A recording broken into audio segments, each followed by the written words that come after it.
Paradigma post-positivisme adalah aliran yang memperbaiki aliran positivisme.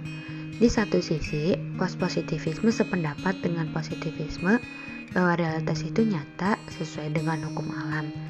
Tetapi pada sisi lain, post-positivisme berpendapat bahwa manusia tidak mungkin mendapatkan kebenaran dari realitas apabila peneliti membuat jarak dengan realitas atau tidak terlibat langsung dengan realitas. Berikut adalah para tokoh paradigma post-positivisme. Karl Popper menyatakan bahwa post-positivisme adalah sikap metateoritis yang mengkritik dan mengubah positivisme. Thomas Kuhn berpendapat bahwa post-positivisme adalah peningkatan dari teori positivisme yang mengakui dan kritik terhadap positivisme logis. Berikut adalah ciri-ciri post-positivisme. Di antaranya, fakta tidak bebas melainkan bermuatan teori dan penuh nilai. Yang kedua, fasibilitas teori. Dan yang terakhir, interaksi antara subjek dan objek penelitian.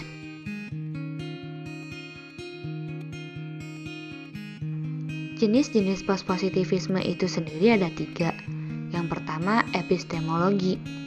Epistemologi percaya bahwa pengetahuan seorang manusia tidak dapat didasarkan pada suatu penilaian dari individu yang objektif, tetapi pada dugaan seorang manusia.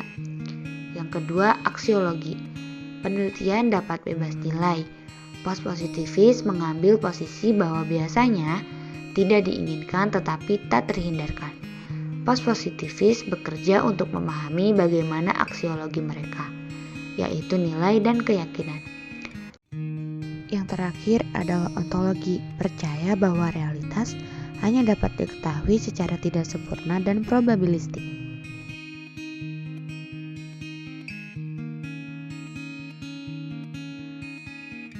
Paradigma post-positivisme dalam kajian fenomenologi.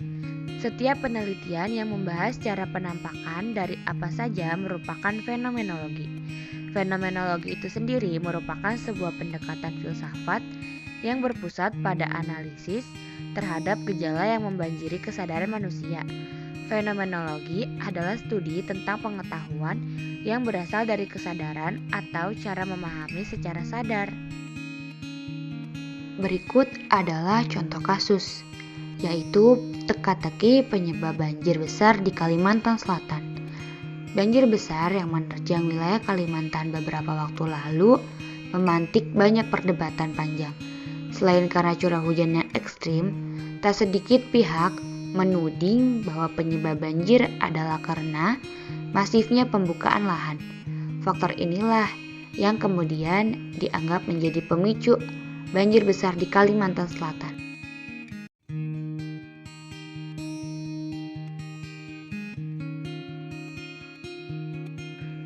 Banjir yang terjadi di Kalimantan Selatan sangat merugikan sekali bagi setiap warganya. Banyak sekali kerugian yang terjadi baik ekonomi, material, maupun aktivitas sosial yang terhenti. Dari banyaknya teka-teki tentang penyebab banjir besar di Kalimantan Selatan, akhirnya peneliti melakukan penelitian menggunakan metode kualitatif yang berdasarkan jurnal-jurnal dan meneliti secara langsung ke tempat kejadian.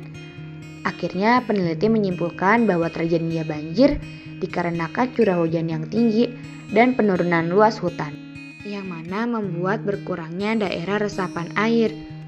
Maka dari itu dibutuhkan kajian lebih dalam untuk mengidentifikasi faktor-faktor penyebab banjir yang terjadi di Kalimantan Selatan, agar setiap warganya mengetahui akibat dari perbuatan yang dilakukan agar tidak terjadi lagi banjir.